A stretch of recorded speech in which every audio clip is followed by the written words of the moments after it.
Hello everybody, welcome back. Today as well we have got another video. In this video I'll show you how you can recover a Bybit account, but before that please do make sure to like our video, subscribe our channel, and yes, without any further delay, let's get started. So for that, simply go ahead and open up your particular Bybit app on your phone. Once you do that, make sure you are signed in as well.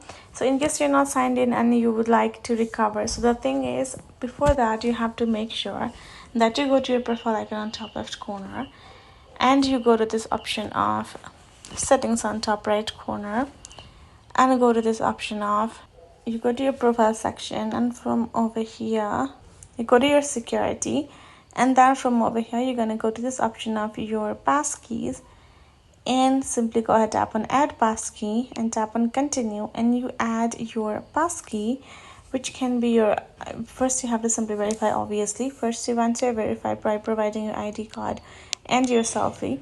Then you're going to add your passkey, and then you're going to note it down somewhere in your notes or with you.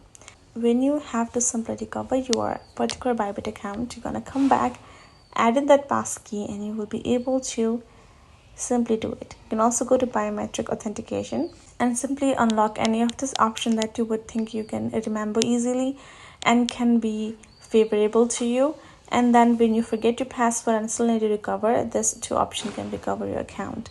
So those are the two options that I can give you for that. So make sure to do it and you're good to go. So hope this video was helpful to you all. Thank you so much for watching, and I'll see you guys in our next video.